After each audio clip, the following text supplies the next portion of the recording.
గోసేవ చేస్తే దేవుడికి సేవ చేసినట్లే. కనిపించే దైవం గోమాత. గో సంరక్షణ అనేది మనందరి బాధ్యత.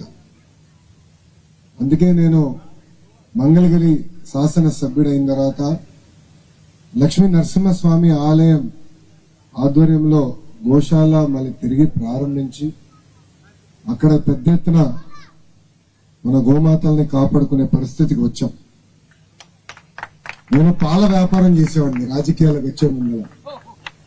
ఆవు పాలు అనేది చాలా ఆరోగ్యకరమైనది. మళ్ళీ ఇంకొక 2 గోశాలని ప్రారంభిస్తాం. చాలా చాలా ఆనందంగా ఉంది. 2002లో 2 ఆవులతో మొదలైన ఈ గోశాల ఇప్పుడు దాదాపు 450 ఆవులకు వస్తాం. నిజంగానే దాని వెనకాల ఎంత కృషి ఉందో, కష్టం ఉందో ఇక్కడికి వచ్చిన తర్వాత నాకు అర్థమైంది. పెద్దలు అన్నట్టు అందరం ఒక్కరే, ఇక్కడ హైరార్కీ లేదు.